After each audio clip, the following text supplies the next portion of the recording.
نحمدہ ونصلی علی رسولہ الکریم اما بعد۔ آج کے ہمارے سبق میں چند غسل کے بہت ہی اہم مسائل کے متعلق وضاحت کی جائے گی۔ ان مسائل کو بیان کرنے سے پہلے غسل کے فرض اور سنتیں بیان کی جائیں گی۔ سب سے پہلے غسل کے فرض۔ غسل کے 3 فرض ہیں۔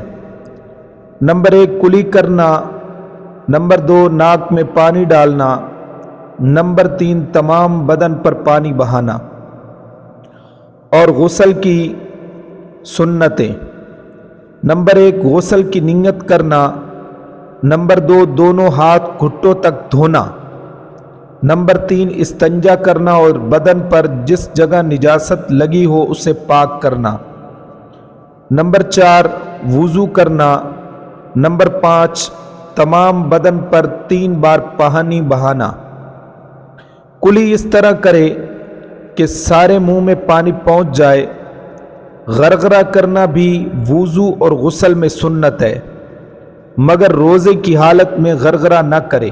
بحر الرائق۔ غسل کرتے وقت قبلہ کی طرف منہ نہ کرے۔ غسل کرتے ہوئے کلمہ وغیرہ پڑھنا اور بلا ضرورت باتیں کرنا مکروہ تحریمی ہے۔ اب آگے چند ایک مسائل کی وضاحت جو بہت ہی اہم ہے غسل کے اندر۔ پہلا مسئلہ، اگر دانتوں کے اندر چھالیاں وغیرہ کا ریزہ پھنس گیا تو اس کو خلال سے نکال ڈالے۔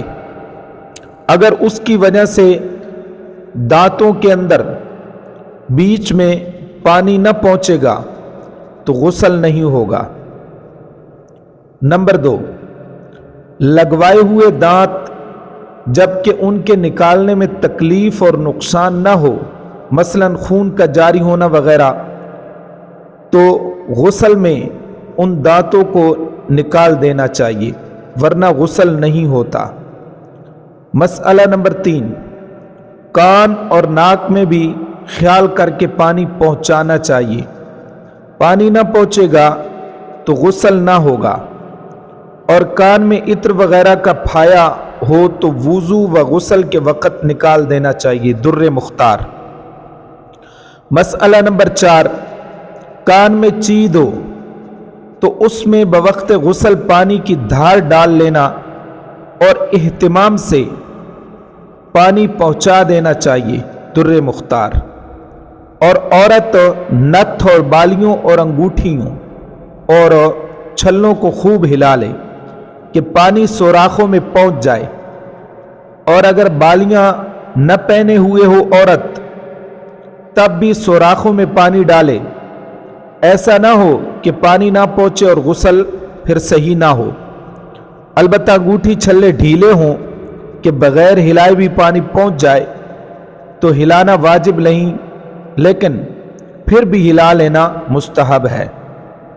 مسئلہ نمبر 5 کسی کی آنکھیں دکھتی ہوں اور اس کی آنکھوں سے چھپڑ نکل کر ایسا سوکھ گیا کہ اگر اس کو نہ چھڑایا جائے تو آنکھ کے کوئے جو ہیں ان پر پانی نہیں پہنچے گا تو اس کو چھڑا ڈالنا واجب ہے۔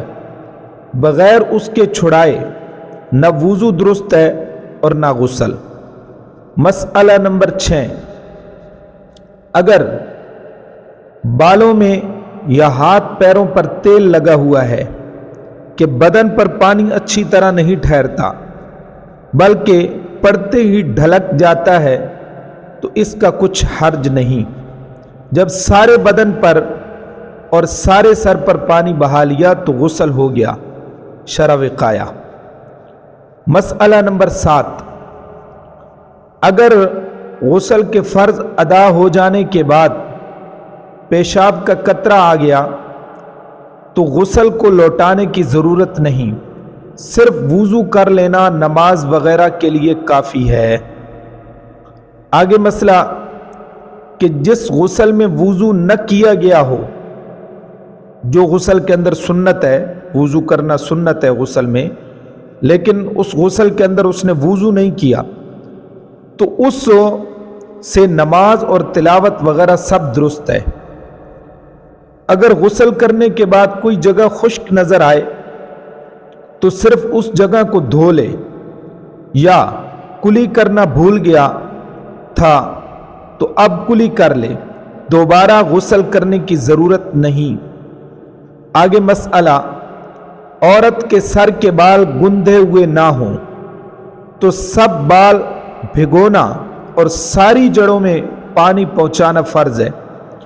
ایک بال بھی سوکھا رہ گیا تو غسل نہ ہوگا، اور چوٹی بندھی ہوئی ہو تو بالوں کا بھگونا معاف ہے، لیکن سب بالوں کی جڑوں میں پانی پہنچانا فرض ہے۔ اور اگر بے کھولے سب جڑوں میں پانی نہ پہنچ سکے تو کھول ڈالے اور بالوں کو بھی بھگو دے، بلکہ سب بال کھول کر ہی نہانا بہتر ہے۔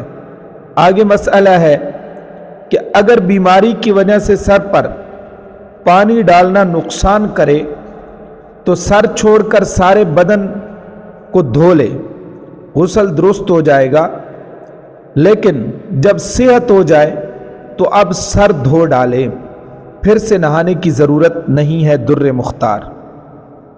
آگے مسئلہ ہے کہ عورت کو پیشاب کی جگہ آگے کی کھال کے اندر پانی پہنچانا بھی غسل میں فرض ہے۔ اگر پانی نہ پہنچے گا تو غسل نہ ہوگا۔ جن صورتوں میں غسل فرض نہیں: نمبر 1، منی کا بغیر نفسانی خواہش کے اپنے مقام سے نکلنا۔ نمبر 2، کمزوری یا بیماری کی وجہ سے خود بخود منی کا نکل جانا۔ نمبر 3، مزی یا ودی کا نکلنا۔ نمبر 4، بار بار قطرے آنا۔ تو یہ 4 صورتیں ہیں۔ ان صورتوں میں وضو تو ٹوٹ جاتا ہے اور کپڑے یا بدن کا پاک کر لینا ضروری ہے، غسل کرنا فرض نہیں ہے۔ رد المختار۔